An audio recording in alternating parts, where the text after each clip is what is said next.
podcast again.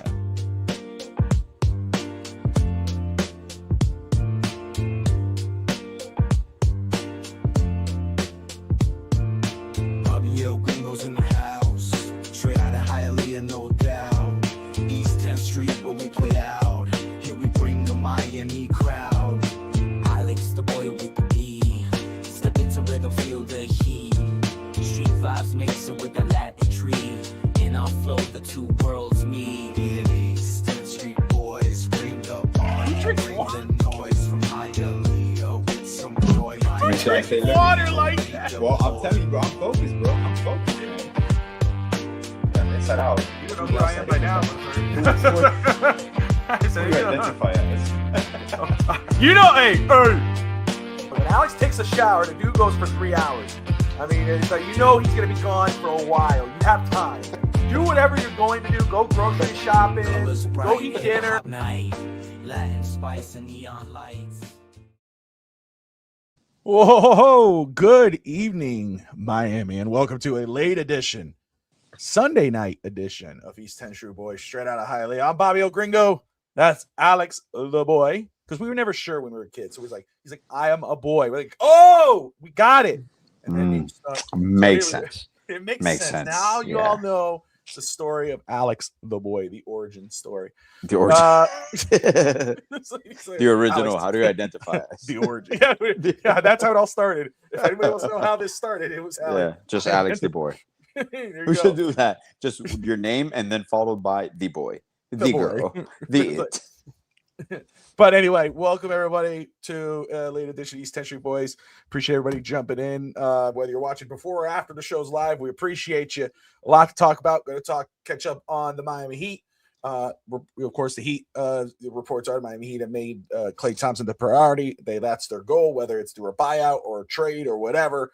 We're going to discuss that. Is that the best course? Should Miami look at DeMar DeRozan or try to see what's going on with Zach LaVine? Whatever. We're going to talk about that. We're going to talk about the Miami Dolphins training camp in full swing. The Marlins finally turned it around again. They took out the Mets, which is awesome to see. It's like, whoa. Yeah. What a season. Team. It's a fun team. And, enjoy it now because we may not have baseball next season. And if the Dodgers keep doing what they're doing, I don't know. We got a lot to discuss. So let's get the ball rolling. Well, before let's roll. The ball rolling, Alex, my man, how are you? My brother, a little tired. It's a little later in the evening for us. Usually, if we do this on Sundays, we do it early morning or afternoon. But family issues, family situations. But I'm doing good, man. Just a little tired. Looking forward to this week. Like you said, excited about Dolphins training camp. You kind of see some glimpses here and there. There's going to be some rust, but you kind of see. What was it that you said before we went on air? Your hopium. Yes. So it's true, man. And I think across the board, just whenever you've been missing something and it's coming back, everybody is excited for spring break, for training camp practices because everybody has a shot.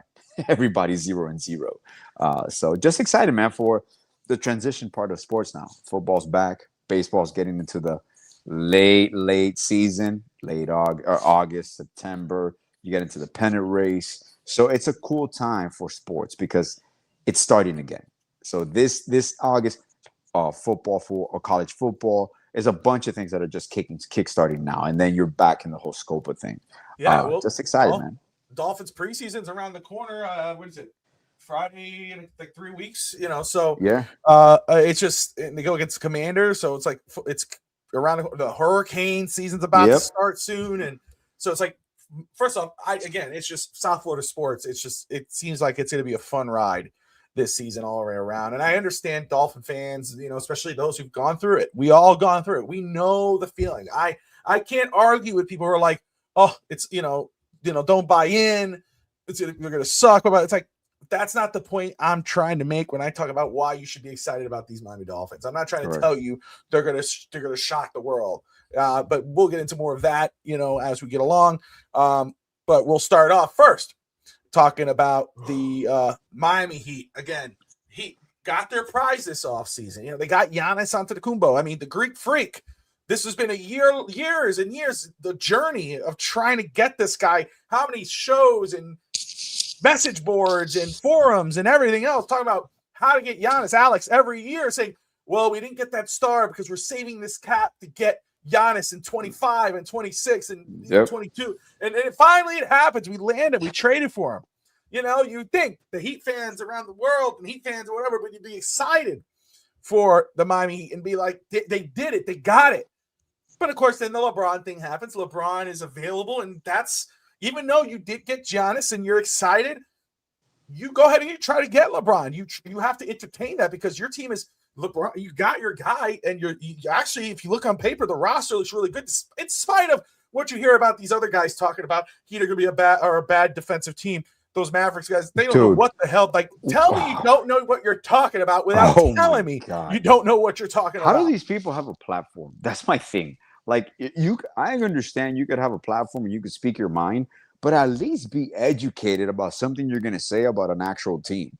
Like, don't just like blab shit out of your mouth. You can say my opinion, but how can any logical fan understand that and just see the roster as is and be like, oh, that's going to be a horrible defensive team? I'm like, I mean, you can question the offense if you want, but defensively, like, in what right mind can you assess that and be like, oh yeah, horrible team?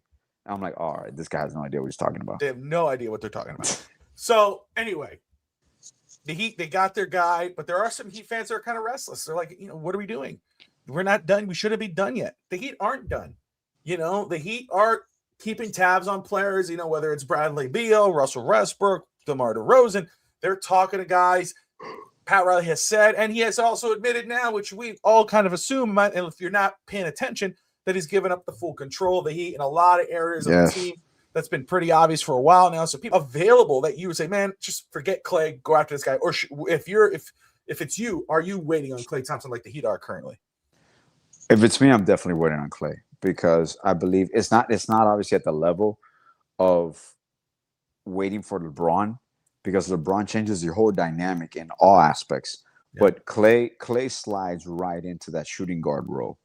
Even though he was coming off the bench last year, and he could possibly come off the bench this year, depending on what other. At the end of the day, you might pick a different rotation. You might want to start with even Tim Hardaway Jr. unless you sign somebody else.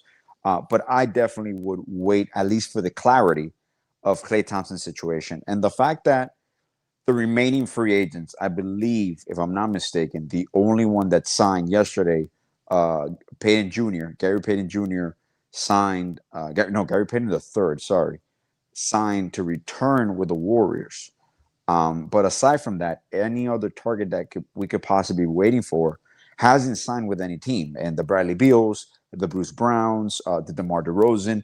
Now, DeMar DeRozan to me is someone that I value as well, because he gives you another playmaker, another mid-range dynamic shooter. He's different than Klay. If you could get both, it's perfect.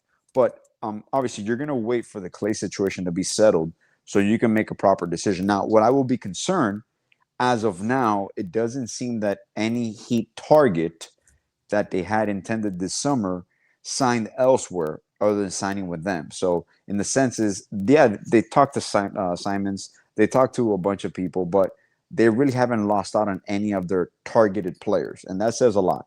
Okay. And I know we're deep into free agency, but the fact that DeMar DeRozan hasn't signed anywhere, the fact that even a Russell Westbrook hasn't signed anywhere, there's really not a lot of movement. It seems to be that the whole league is kind of waiting for a certain amount of buyout candidates that might be available now. Remember, buyouts also can be in season. So I know the popular one that we've been linked to a lot is Zach LaVine.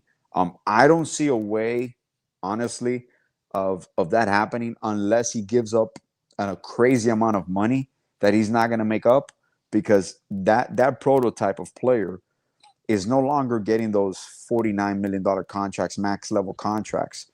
That does not mean that it's because of Zach LaVine, but he's going to re-sign, and he might even get a team-friendly deal if he wants to. But those players are not getting those extraordinary amount of money in contracts. So he's not really going to give up any money, because that also sets a precedence. A 31 player still is going to have ample space. It's a lot of based on high pick and roll offense. It could be read and react. He's going to pick the pockets of his games. And remember, the ascensions also and the improvement of Davion Mitchell, of Jovic, the establishment of Portis Jr., Tim Hardaway Jr. You have a solid core. Like I this is very rare, but I actually agree with Jeff Teague. I love Jeff Teague's storytelling, but he actually mentioned something that's very intellectually sound, and a lot of people don't see it. He goes, the Heat might be better off than the Sixers this year. And I'm not talking about star power, because yes, on paper, the Sixers arguably have probably one of the best starting lineups ever on paper. But it's a team, it's a cohesive unit. You need players to become role players. And does it affect growth of VJ Edgecombe? Even though he's a very cerebral player, a very mature player, that could actually help him out. And those roles can coexist. I believe Philly can coexist if everybody understands that the usage rate of certain players is going to go down. And it's still really Maxi's team. Like there's no debate about that. But we have a good nucleus and a very balanced roster as of now. And I try to be open-minded and not sound like a homer, but I'm like, every analyst, what they're talking about is like, have you watched Miami Heat basketball? Like, I understand we need depth. I got it. But all you're pointing is we don't got shooting. We have decent shooting. Like, oh, you need another playmaker. That's the one thing that I'm like, yeah, we do need another playmaker. Could that be Nico? Could that be Davion stepping it up? Could that be Pelle Larsson as well? There's a lot of scenarios here that ideally you want to get another dynamic playmaker, but I feel comfortable with the makeup of our team as it is, and any addition from a Bradley Beal's perspective, a Klay Thompson, a DeMar DeRozan, I think that's a plus. But it's a rotational piece that is available, man. And is Zach LaVine a possibility? Anything's a possibility. Would I take him in a heartbeat over Klay? Absolutely. And I think you could have him and Klay. So this is going to be a combination of players. Timeline, dude, I have no idea, because the way it keeps prolonging, it could happen tomorrow and it could happen right before training camp. And later in, I believe it's September or October. I believe it's September. So those are situations that within the next month we should have an idea. But I do expect more movement in the NBA starting this week. Yeah, and I'll just say, to add to it again, I can understand the points you brought up around the league. You know, I agree though. A lot of these analysts, when they're saying like, oh, again, I don't know who those guys are, the Mavericks guys, obviously probably talking about Klay and the interest by Miami and all that, and talking about how Miami doesn't have a defense and or the worst defensive team. Like, it's not hard to look the statistics up. It's not hard to look at the players and know what their statistics are, to know, that's, you could talk about playmaking, and that's true. Like, but the shooting thing, that's the other thing. I've heard that from a lot of people. I've seen it with shows, and I've heard that from people who cover sports as well. They come to me and they tell me, the Heat, they just don't have shooting, and it's like, I'm sorry, I'm going to call you out. You don't know what the hell you're talking about. You go look at the numbers. I mean, go look at the guys on our team and look at their three-point shooting. Look at their space floor shooting. Like, what are we talking about here? So, honestly, for me, on paper right now, I think that he could afford to wait. They could wait this out. They could wait on a guy like Klay. Again, you want to have a good enough year, right, to not be a play-in team. I think the Heat can do that with Giannis, but you got to also protect Giannis. So that's why you need another guy in there to kind of get, but I think the Heat are doing that. I do believe Tim Hardaway is going to be a lot of fun this year. I think he's going to surprise some people. I do believe that, especially getting his dad's number.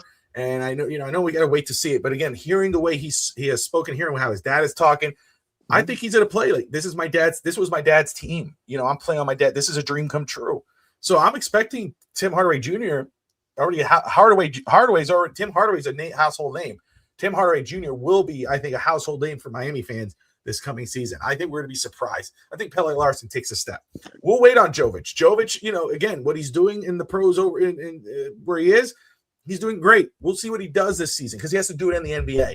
But we have to wait, But everything else, I'm okay waiting on Klay Thompson because what he could bring to Miami, it's okay to wait. Now, can Miami make another move just to add into it? Sure. But they're not going to sacrifice what they have left because their goal is we want to bring in Klay Thompson, which if you add in Klay, you're not getting the Splash Brothers Klay, but you're getting a guy who could space the floor again, and you're getting a guy who has the championship mentality, championship pedigree. You're getting a guy who's been there, who's done that, and also knows how to play with legit superstars like Giannis Antetokounmpo, a megastar like Ernie Johnson calls him. He's a megastar. He's not a superstar. You know, there's certain megastars. LeBron is a megastar. Giannis is a megastar. Jovic is a Joker is a megastar. That's what Heat fans have. That's what the Miami Heat have right now. So it is what it is. That was a couple weeks back or last week. He will face Toronto Raptors in Quebec on October 3rd in the 2026 NBA Canada games. So cool news on that. Let's go on. Let's jump into some Fins talk on FTSN here on East Tension Boys. The first time in a long time we really talk about the Dolphins or even Marlins, because we've been really focused on the Heat on this show. But I want to talk about the Dolphins right now because training camp has begun. Where I think today was day 4. Was it day 4? I believe it was practice number 4. Pads are coming on soon. But my goodness, if you are paying attention and you're, shout out to those who are reporting live from training camp, those who are covering training camp during the day. We appreciate you getting the word out. But and battling the heat.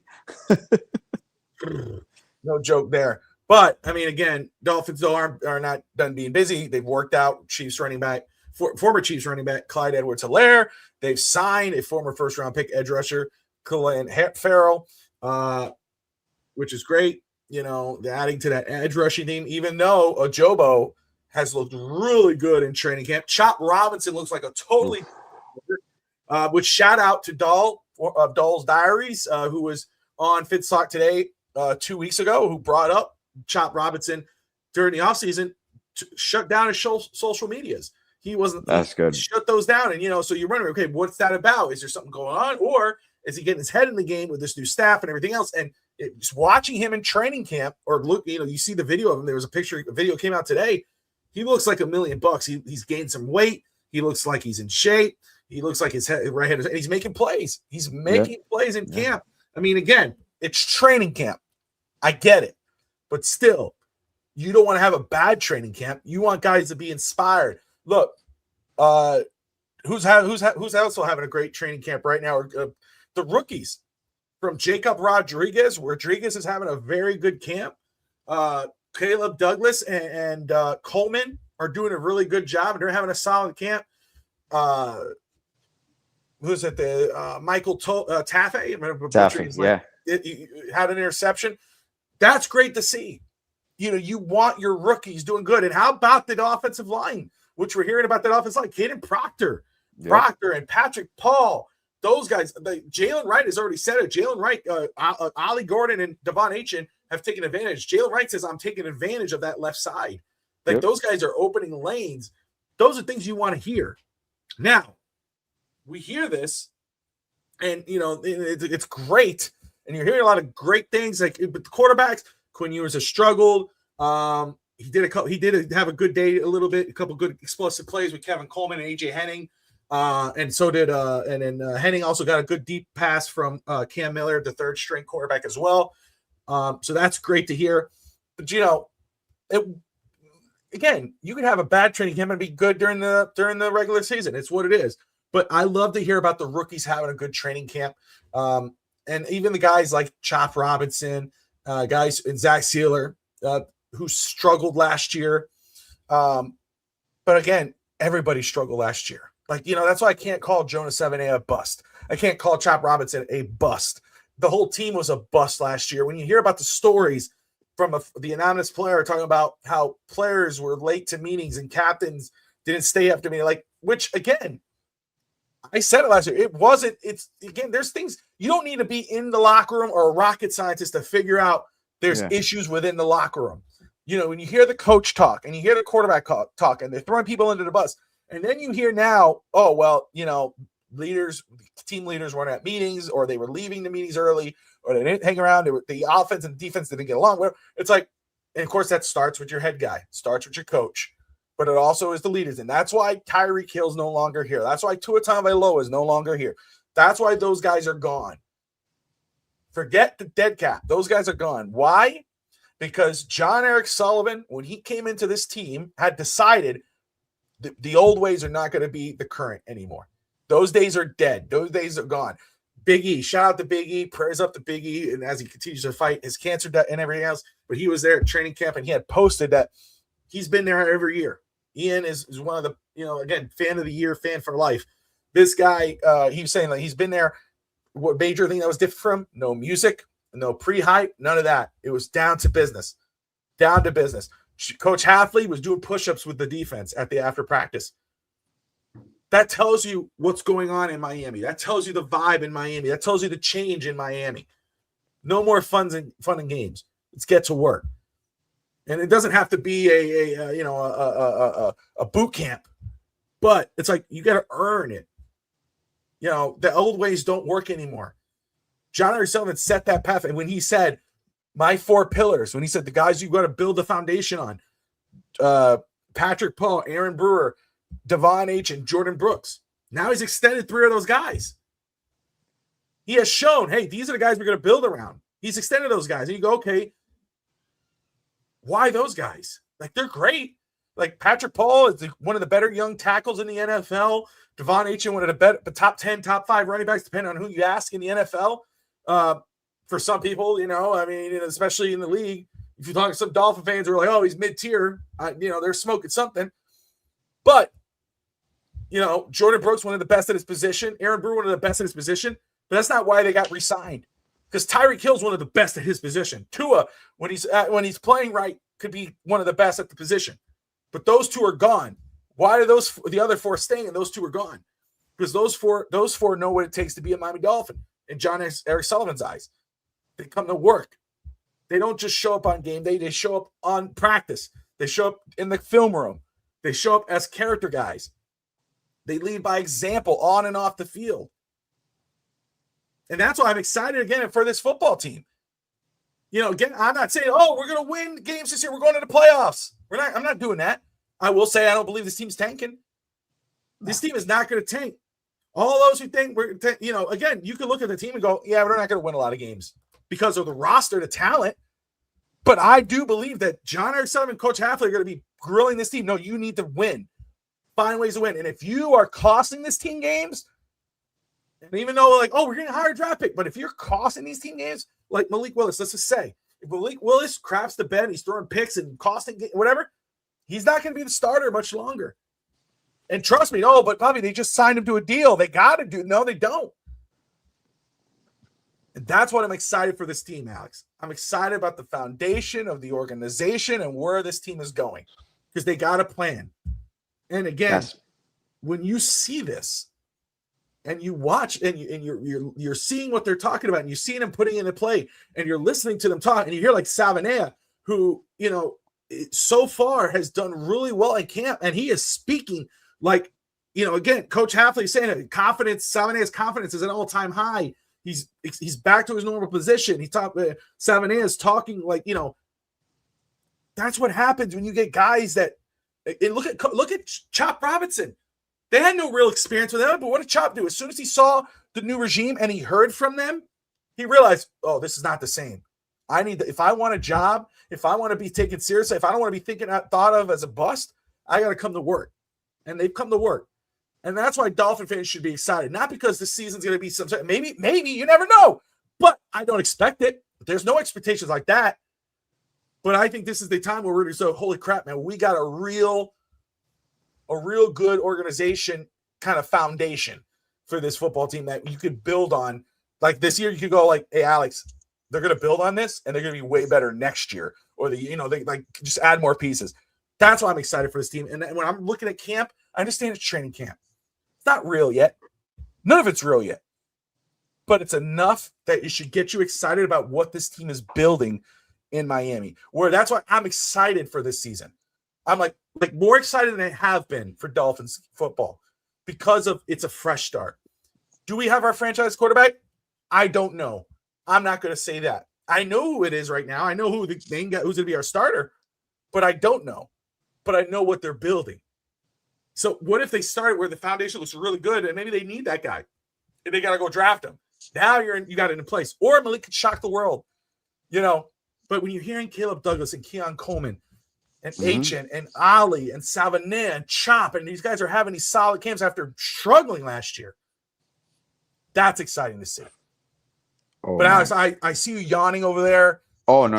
You know, you're screw That's so you. about it. You're a piece of shit. No, but what are your thoughts right now from Dolphins training camp? What you're hearing in Miami, and how excited you are about possibly this football team? That's the most exciting part about Bobby is the combination, like what I call a trifecta, in regards to new players with something to prove, players that were kind of counted out, and they have a chance to rebound, and then your pillars agreeing to extensions. That's the three signs that this team is young and up and coming. And you have a GM that has something to prove. Maybe not to everyone, but to himself. He wants to understand if he can actually build a football team, and he believes wholeheartedly that he can. And what I got to give to him is everything that he has said that he will do, he has done. Jeff Hafley is a breath of fresh air. And I'm telling you, I was a McDaniels guy. I love his quirkiness. I love the way he comported himself. But you hit the nail on the head I think it was like almost a year ago when you mentioned that he is a great offensive coordinator, but he has the experience now. He went through the turmoil, but he's not a head coach just yet. And possibly never. He might never be a head coach because the lack of, I don't want to say respect, but in an essence, it is that. But the lack of focus, the lack of preparation in regards to simple mistakes that were being done over and over starts from very foundational issues. And it's not about passion and loving football. It's just creating good habits. And, I honestly, one of the things that impressed me the most about when they were talking about the 7-on-7 drills that Jeff Hafley wasn't having them this training camp. I don't know if he has done them lately, but I heard that he skipped over the 7-on-7 drills and he was doing straight to 11-to-11. And he goes, you build bad habits. And that is something that is so profound when it comes to a young team. You need to build good habits repeatedly. Like, you're not going to wake up one day and have a good habit. Some players are different. Some players are quicker learners. And some players naturally have good habits and they're very disciplined. Their work ethic is immense. But a lot of young players, for the most part, kind of rely on just God-given talent and ability. And they don't work as hard as they could. But what I see, based on what they drafted, every player has something to prove. If you go down the list of every draftee this year, there is a chip on every one of their shoulders where people counting them out, where they didn't. You can argue that maybe the most solid pick in regards to range where he was selected, in regards to his talent being doubted, unequivocally is Jacob Rodriguez. That could be one of the ones that is like, okay, he's solidified and all that. But every other pick has come with a sort of question mark from the outside, not from internally, but from the outside where they have something to prove. And I think there's nothing more that ignites a young team than the ability to shut some people up and also the building blocks, believing in the front office vision, could agreeing to extensions where they're solidified as Miami Dolphins as you continue to grow this roster out. And you really have nothing to lose, even from the Tutu Atwells. I think the jumps that you're going to see from Malik Washington Jr. Like there are things that you have young athletes. I understand talent maybe on paper, they're not known names, but they're football players. Are we going to struggle at times? Absolutely. But they are professional football players. See that right there, what you said. And that's something I describe like Malik Willis. Mm-hmm. We don't know what he is yet. What I will say though, I think if you ask him, like, what are you? A quarterback? No, he's a football player. And I think that's what John Eric Sullivan, Coach Hafley want. They want guys who are football players. And I love that point you brought up about the young guys that we have, other than Jacob Rodriguez, who was universally praised and fans were excited and whatever. But Caleb Douglas, when he got picked, a lot of groans, a lot of, oh man, there was other guys on the board. Chris Bell, who we got later, who's out for the first whatever, how long, but he's looked like he's on the roll. Caden Proctor, but all these guys are responding. All these guys are making noise. All these guys have chip on their shoulders. And I love that you bring that up because that's something that I think the team wants. You know, Savanea, they, you know, again, doesn't matter what round you were drafted in the second round last year, but if you struggle, you continue to struggle, you're not going to be there much longer. No longer is the day where just because you were drafted high or, you know, you have some kind of contract, you're going to have a chance to start. The days of Tua and Eichenberg and Jesse Davis and guys that shouldn't be starting as long as they should have, and, you know, those days are done. You have to earn your spot. And Savanea so far has responded to that. Kyle Lewis, talking about a rookie. Oh, man, I love Kyle Lewis. I'm so excited about him. You can play safety, you can play linebacker. He's been all over the field. He was a menace at kickoff coverage today. You know, he had a sack, a tackle for loss. I mean, this guy is somebody who's going to be very excited to see. Jalen Wright, talk about Savanea. The run game. The defense. Sorry to interrupt you. Yeah. Do you see the resemblance of the Jimmy Johnson draft when he first came to Miami and his acquisition?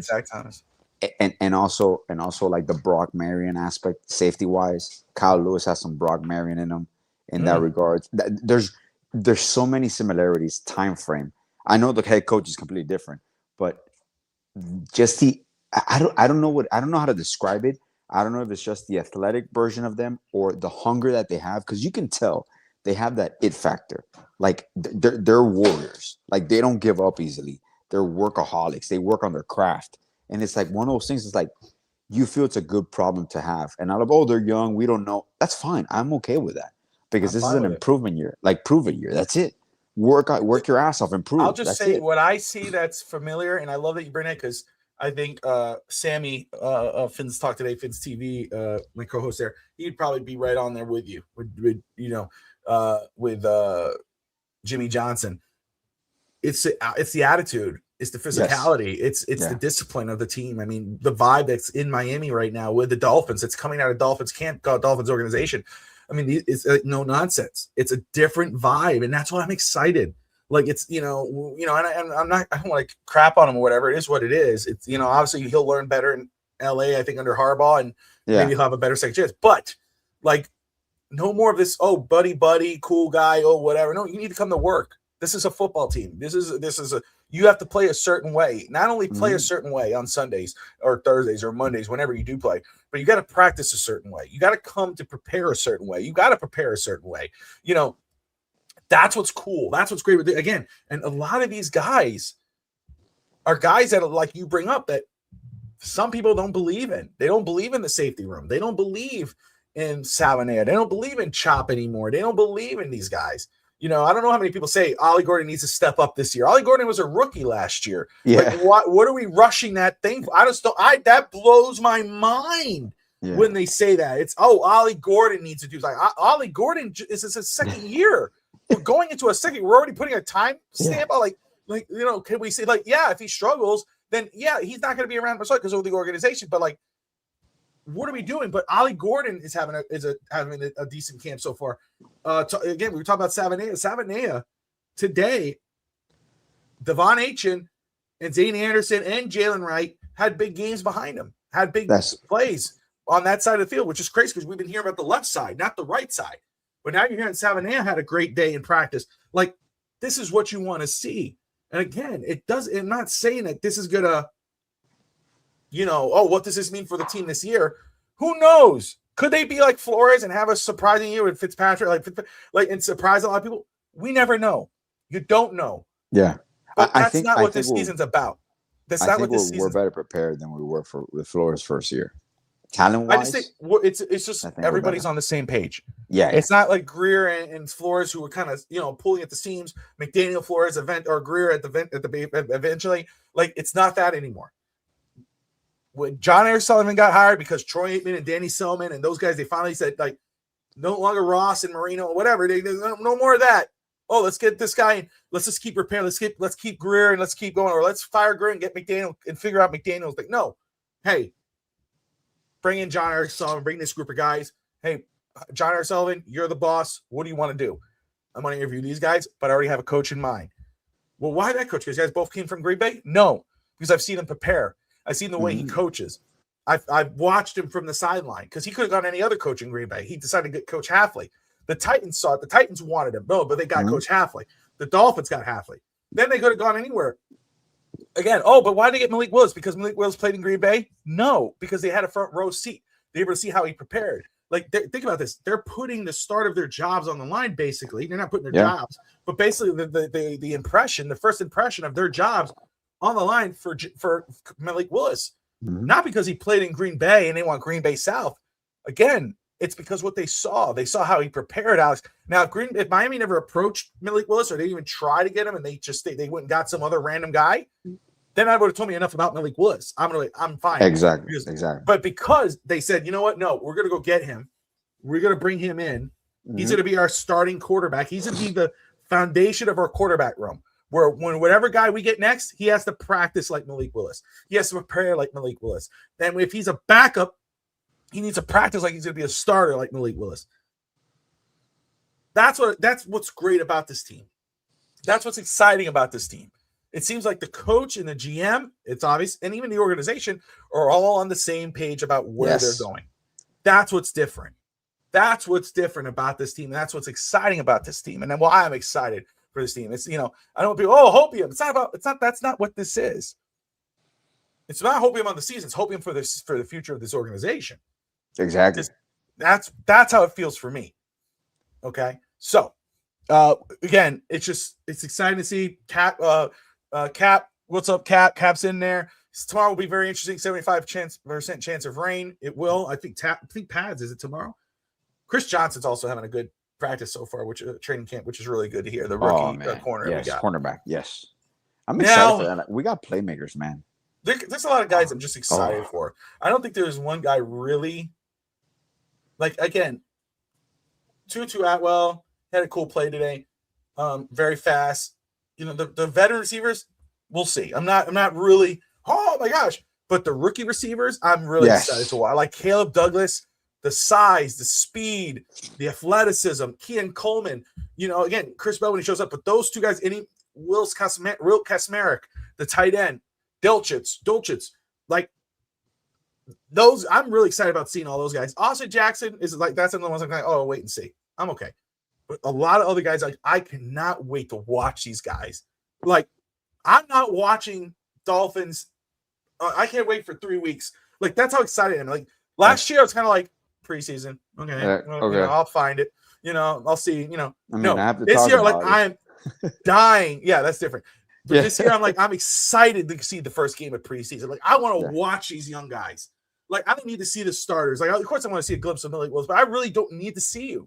I don't need to see Malik or Devon Achane. I don't need to see you guys. Like, I know what Devon Achane is. If we see Malik Willis, that's great because it's the first time in Dolphins uniform. That's exciting. Yeah. Quarterback. I want to see Ollie Gordon. I want to see Jalen Wright. I want to see Zane Anderson. I want to see those guys, but I want to see those rookie receivers. I want to see Jacob Rodriguez, Chris Johnson, Kyle Lewis. Like, oh my gosh, the edge rusher we got out of Texas too. I'm excited to see those rookies, man. Dolphin fans should be excited because that's the future, man. Like, that's the foundation of the organization, and the future of the Miami Dolphins starts that's Friday night, and that's what I'm excited for. Like, legitimately excited for. Now, talking about a team that seems to be doing it right. I mean, they're off and on and all around, but my goodness, what a roller coaster! Marlins. The Marlins.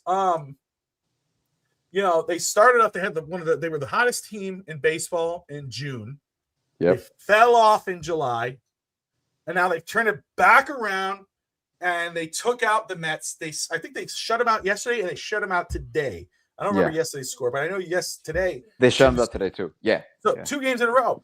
Which the Mets are not a great team. Obviously, they're 47 and 66. I mean, my father-in-law is not happy about that.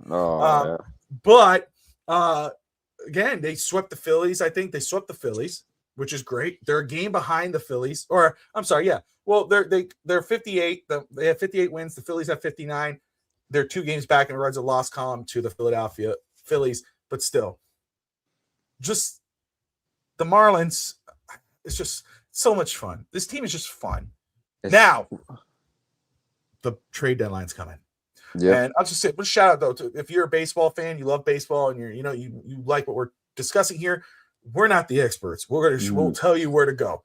Go listen to Russ Morgan on the On Deck Baseball podcast here on FTSN on Wednesday nights, 7:30 Eastern. Russ, knows baseball like the back of his hand. The guy knows what he's talking about. Dear friend, but knows his stuff. Scouted baseball. He'll talk to you about the players. He'll talk to you about what could be done and, buyers and sellers and is it worth it? And I can't wait to hear his position on the Dodgers situation, which we will talk about. But what the Marlins are doing, supposedly, they're willing to listen on any other player other than Sandy, which is crazy for me because Sandy's their most valuable guy. But again, Stowers, Otto Lopez, Edwards, Hernandez, Liam Hicks. I hate hearing Liam Hicks, but I get it because of the Joe Mack. Yeah. I understand that. Like Otto Lopez, like Xavier Edwards, that pains me. Stowers pains me. Like I hope that if you I know Otto Lopez, there's a lot of they have him priced high. So if that deal gets done, it'd probably be for something that's going to be surprising for us. Like, wow, we got a great guy. And I hope they do. Like, if you're going to move him, it better be freaking worth it. Like, because this season is not over. You have a big opportunity to shock the baseball world. Still, I believe. But I'm happy that, they're finally kind of saying like, hey, no, Sandy's worth something. We want to build around Sandy. We want to build that bullpen. We're not giving up him, but I get it. Like, hey, Liam Hicks, I can see him being moved. I hope Otto's not moved, dude. I love Otto Lopez. Xavier Edwards, to me, every time, like my son and I, when we watch or whatever, it seems like every time he's at bat, and you're like, man, we need a base hit, or we just gets on base. Xavier Edwards is that clutch guy. Like, I love Sonoha, but Xavier Edwards is that guy. He'll get up and Stowers. I mean, my goodness, that dude could hit. So Mac had a home run today. Mac, I think, had a home run. So it's just. But anyway, it's just a fun baseball team. I hope they won't move any of those guys. Hernandez, maybe. Hicks, I get because I think the move. Even though I like Hicks and I would rather keep him, it makes a lot of sense. Trade him, get something back for him. You're not going to extend them, so no. You might as well. You got Mac. Move them. Mac is looking really good. Yeah. Casey, you want to extend Mac. You want to see if you can get an extension with Mac. Yeah, early. Those are guys that you want to kind of extend now because they're cheaper. You do it now, and then you're okay. Mm-hmm. But anyway, Alex, your thoughts on the Marlins willing to listen almost on everyone, Stowers including with the group that we're talking about, but not on Sandy. Like they're saying, no, we're building on Sandy. What are your thoughts? Right decision, wrong move, right move? Should they be buyers at the deadline? Is there a player that you would like them to see kind of go after? I don't particularly think they're going to be buyers, but I don't believe they're going to be sellers as well. I believe they're going to be situational about it. And if there's one thing that we've learned from Peter Bendix is when the right move is available, he will make it, no matter what the perception is or whatnot. And he believes in himself. He believes in his team. They believe in their scouting and their player development. And it's come down to a situation. What you have in front of you is the epitome of a young team. You got super high highs and then you got super low lows. We were the best team in baseball in June, and then we lost 12 games straight towards the end of July. So those are the things that the only way you can explain it is, is there circumstantial at times? Absolutely. Is it sometimes luck? It could be, but that's just a young team, man. And a lot of names are going to come up. I think they started the asking price on Otto Lopez so high on purpose to see if there's anybody that would even entertain it. I don't believe they want to trade Lopez or Xavier Edwards. I do believe that Liam Hicks will be moved. Liam Hicks, I believe he's going to be moved. I believe there's a chance of I don't see Xavier Edwards being moved as well because you want to try to negotiate an extension both with Otto Lopez and Xavier Edwards. So do we have a lot of left-handed bat and Stowers and all that? It comes down to the question is like, are you willing to extend them? Can you come to an agreement, or do you want to sell them as high as possible? Does Griffin Conine coming back alleviate that problem? Where you kind of trust him a little more, you get him more playing time. He could play one of the corner outfield positions, or at times you're in first base. There's a lot of situations here, man, that I really have no clue in regards to how they're going, because you have to be in those room negotiations for extensions and all that to see if it's valuable to keep a player or move them at his highest value. So it's an exciting season. It's it's a very roller coaster season because you see where this is going to go. I still think we're a year away, maybe 2 years away from true contention. But I do believe that we have every piece in place in order to be a competitive baseball team. If all the stars align and our pitching staff is healthy, we have the proper depth, we can beat any team in baseball, man. Like I'll go down and put ourselves against any team in baseball. Do we have perennial all-stars in all positions? No, but we have young guys that are up and coming in every position, and they're gonna stand out in that position. So it's just, man, it's a wait and see approach, because once it's all finalized, that's the epitome, the beauty of a trade deadline in any sports. You could have so many theories, so many predictions, and once that clock hits zero and the trade deadline is upon us and you cannot make any move, that's when you realize how many teams are left with certain players in regards to, do I extend them? What am I going to do with him? Because you just don't keep. I mean, you want to keep certain players for a pennant race, but if you're not going to extend them, you also have to extract value for them, because you might end up losing them for nothing. You know. So yeah, we're an organization. We're a low budget organization, but I believe they've allocated the proper funds for the proper areas, Bobby, in regards to player development, strengthening, conditioning, education for these players. So I'm excited where this is going, bro. I think we're 3 games over 500 right now, which is insane. If I would have told you in the beginning of the year, the Marlins are going to lose 12 straight games in July, but still be 3 games above 500, you'd be like, Alex, get the fuck out of here, man. That's impossible. But it's possible, man. And do I see the resemblance with certain teams from previous or runs with the Marlins in 2003 and all that? Yeah. But there was also more experience on those teams, more veteran presence. Now, the presence here in regards to Sandy Alcantara, that is very telling, because Russ and I and you and me, we talked about this last Sunday, actually. There's an optics here, man. You might be offered, hands down, one of the best packages. And then, I mean, Scabo got traded to the Dodgers for what I don't think was a crazy package. So did he reset the asking price market there for pitchers? Are you willing to sacrifice Sandy Alcantara, and he's on an affordable contract for another year? So there's many situations, bro, because our pitching staff is only going to get better. When Thomas White next year gets promoted, Noble Mayer as well. You got Max Mayer. You got Alcantara. You got Yuri Perez. Like, you have a lot of talent there, man. They're just young and undeveloped, and they're acclimating themselves to the organization. So it's one of those things that I would not be surprised if there is no move, realistically, because you kind of want to see it through. But I do fully expect at least to Hicks to be moved. I believe that we might have tried. Fairbanks might be moved. We might try to acquire some bullpen help as well. We might move one of our lefty bats for, like, more of a utility player as well, or an up and coming young player, an asset there. So I'm excited because it's been competitive baseball, and for a very long time, Marlins have not been this competitive at being this young. So you kind of see a team up and coming, man. And if they're able to build around Santi, Yuri, you have a solid pitching staff for the next decade. So it's just a matter of time. My biggest question now with Peter Bendix is, how do you determine who to extend and how much do you extend them for? Because all you're doing is buying their arbitration years. So it's not going to be a super long contract, or because they want to hit free agency again before they hit 30. Yep. But you have the possibility here. If they don't mess it up, they have a lot of accumulation of young talent that they could use to acquire other players, or they can continue to build with them organically. So we'll see. We'll see what ends up. I believe the trade deadline is Tuesday, if I'm not mistaken. So we got some moves. Or is it tomorrow or Tuesday?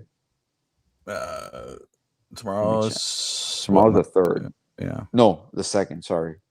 No, it is. No, yeah, tomorrow's the 2nd. My apologies. Yeah. No, tomorrow's the 3rd. Oh, shit. Today's the 2nd? Yes. Holy crap. Oh, my God. Yeah. Jesus Christ. You got me looking like, I'm like, no, it's no. But anyway. Wow, bro. What a week. What a week, bro. I will say though, shout out though to all those tuning in right now. Those just dropping it. We got Finn Sammy in the house, host of Finn's TV, co-host of Finn's Talk Today. Thursday nights for great Dolphins content. Go subscribe to Finn's TV, and of course subscribe to FTSN for Finn's Talk Today on Thursday night.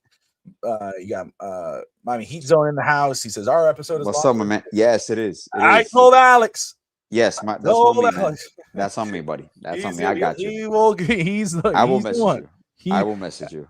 Alex is my brother. He could tell me, let me know, Bobby, Friday night. We're booked, and I will do it, and I will not book anything else. I'll do it. Perfect. So I told Alex, just figure it out. Gotcha.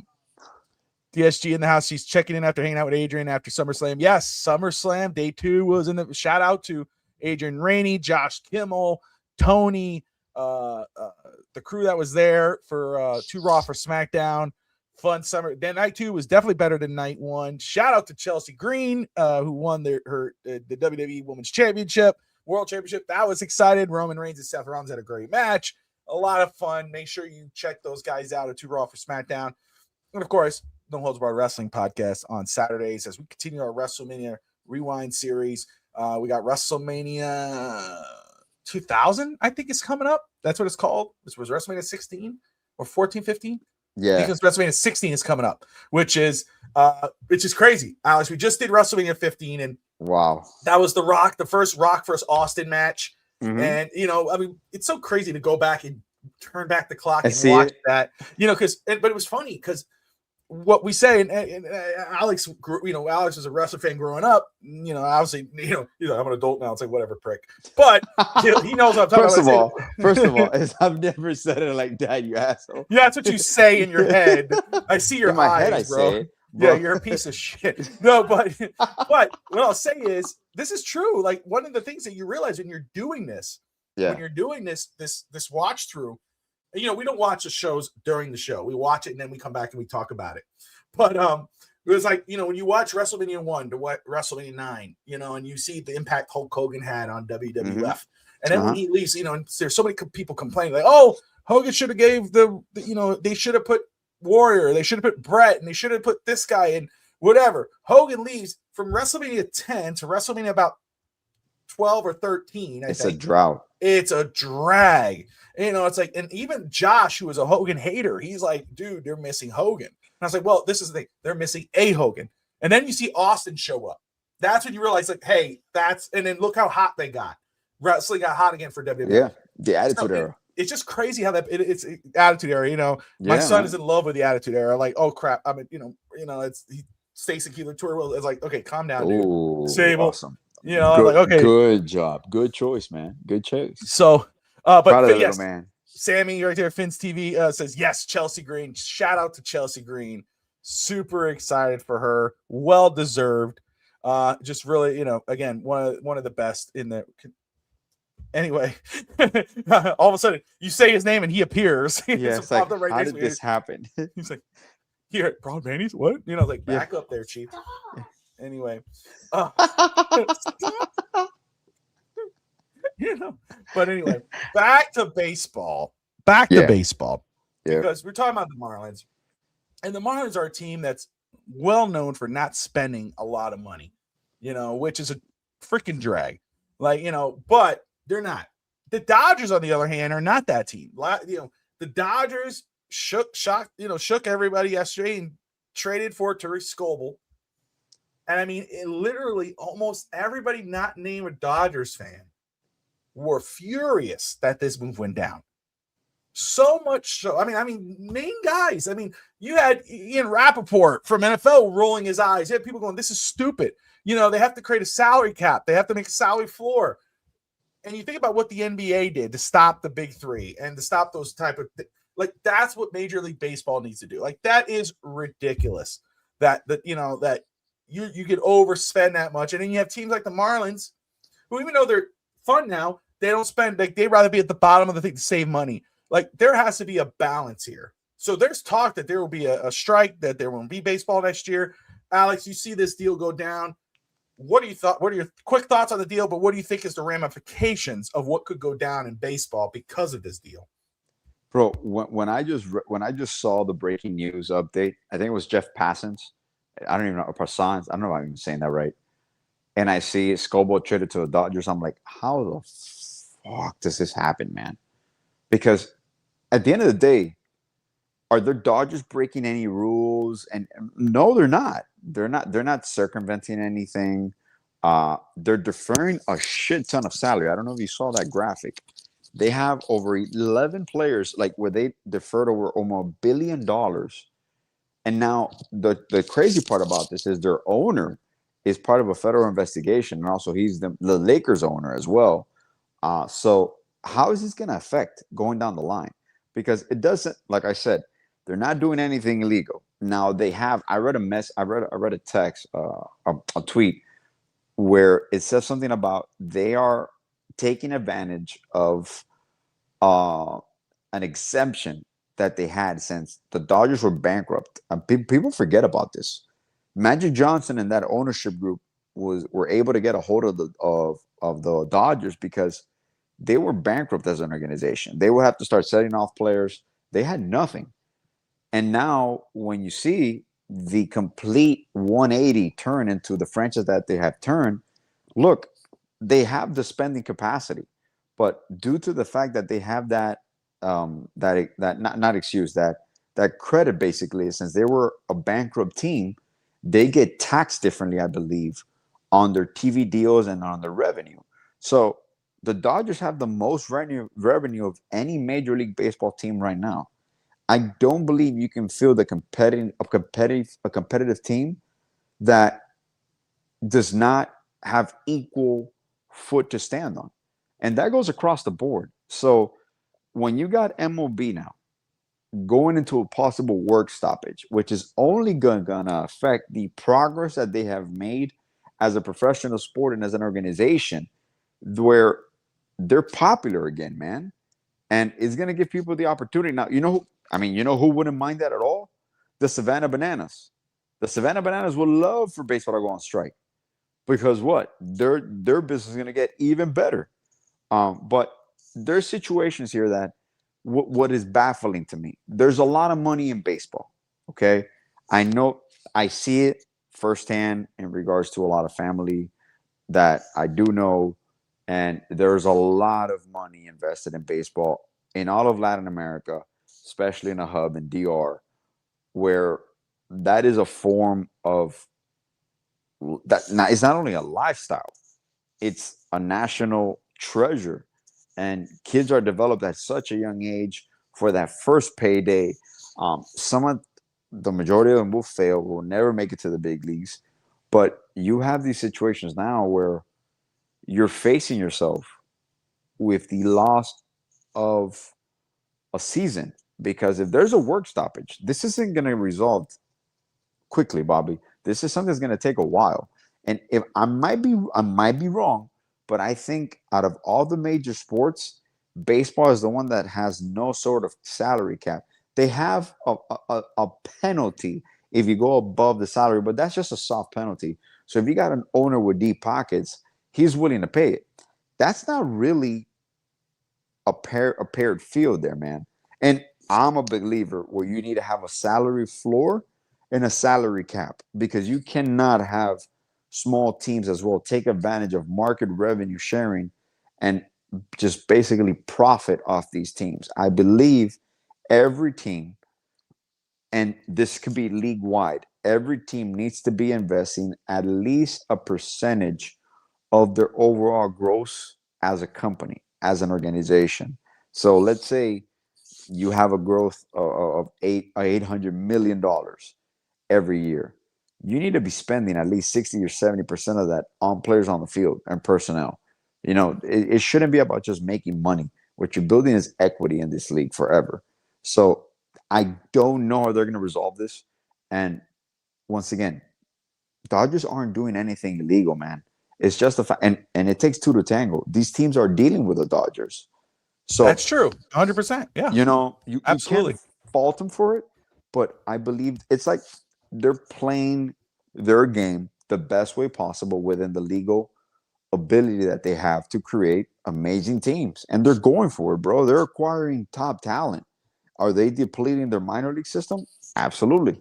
but they have top talent on that baseball team. Like, there's no reason any team should beat the Dodgers in a 7-game series. Like, no reason at all. You could get lucky 1 or 2 games, but they're just too talented, man. And they only make moves to improve themselves. I haven't seen the Dodgers make any moves to kind of offload off this, or maybe create a situation where they can go and sign X player. You acquire him, even if he's a rental. That's another thing. That could be an investment where, let's say he doesn't sign long term there, but he's an investment because you just plucked him away from other possible pennant racing teams. You never know where he would have ended. But it's one of those things, man, that I hope that greed and egocentrism doesn't take over, because you gotta have a cap, especially for owners as well. Like, I'm a firm believer, and maybe you can't control that, but I'm a firm believer in, like, even ticket prices. Like, the regular fan cannot go to some of these games, man, because they're just outpriced. Like, you need to have across the board. Yeah, sports is about competition. Sports is about winning, but you also have to me, you gotta have a parity here, because not every owner might have the money to spend like the other owner. And, like, I say that's in a regular business, I get it, but different, for example, bakeries or different food industry companies, they're not owned by the same person. You're competing against each other. These baseball teams are basically representing one league. There should be a parity level there. And like I said, it might be a minority of two, you and me. It might be a minority of just one, but I believe that baseball should do everything possible to make sure they don't go on strike, because I know they believe that the strike fixes things for the long term. It reestablishes the books. Honestly, that just creates a headache, man. It creates a massive headache, and you're losing momentum. Baseball was becoming popular again here in the States. For a very long time, baseball here was not enjoyed. It became mundane. But now you have exciting matchups. And hey, say whatever you want of them. I I possibly feel the same way against the Dodgers that I felt against the Yankees in the early 2000s, because the Yankees were just buying everybody's talent, and they won with money, and they won multiple championships. So you can't fault them for going for it as long as they're not doing anything illegal. So it's a wait and see approach. Um, and hopefully, from a Marlins perspective, to me, is you got to come to agreement on a lot of these players and kind of buy the arbitration years so you can get them on team friendly contracts. But it's still enough money for them, but not astronomical figures that you as an organization can't keep up with. And everybody's revenue, the discrepancy in revenue to me is insane. Ticket sales, I don't mind that because that's your location. I get that. But TV rights and all that shared income amongst the league, there should be parity there. And the teams on the lower end should also hold up their end of the bargain and spend enough where they're above that salary cap floor if they agree to that. Because it's in the best interest of the teams, of the players, of the owners, that baseball continues to grow, that baseball, there's no work stoppage. I understand sometimes it's necessary to prove a point, to get a deal done that is favorable for the players as well. But you got to find common ground here, man. Like, there has to be. What I hate about these negotiations is never sometimes the voice of reason. Like, they reason it, but I'm just not going to do it because I don't want to do that. And I think that's detrimental to the game, and it could affect it for many years to come. There you go. There you go. Oh, appreciate it. First off, as we wrap this one up here, it's 11:30 Eastern time. Appreciate all those who are watching live with us and talking and hanging out and all that whatnot. Appreciate you. It is Sunday night, so if you are a House of Dragon fan, you get to watch that tonight. The episode released, so you got to watch that, of course. But there's some cool stuff watching. If you like comedy and you love Will Ferrell, check out The Hawk. Amazing, bro. Great show there. Alex, we're gonna wrap this one up, my man. Any final thoughts for call it a night? Man, trade deadline is Tuesday. Are we buyers? Are we sellers? I haven't been this excited for this Marlins nucleus for a while. So I hope that we come out with no starting pitcher traded. Otto Lopez hasn't been traded. Xavier Edwards hasn't been traded. Could there be other moves? Absolutely. Stowers, Hicks. But it's just a transition, man. You want to get late into the season in baseball. You get this trade deadline out of your way. And you're coasting into football, into basketball. This is where the fun begins for us, man. And hopefully some cooler days, too, because it is hot as hell, man. I don't know how it is over there for. Oh, yeah, we've had some heat waves. Today was a nice day, but we had heat waves, man. It was terrible. Woo! It was terrible. So I've sweated where I even know places existed, man. That's right. There you go. There you go. Appreciate everybody watching live here. East 10th Street Boys, shout out Hialeah here on Sunday night. Like and subscribe, and good night, Miami. Buenas noches, Miami. Bobby Gringos in the house. Straight out of Hialeah, no doubt. East 10th Street, where we play out. Here we bring the Miami crowd.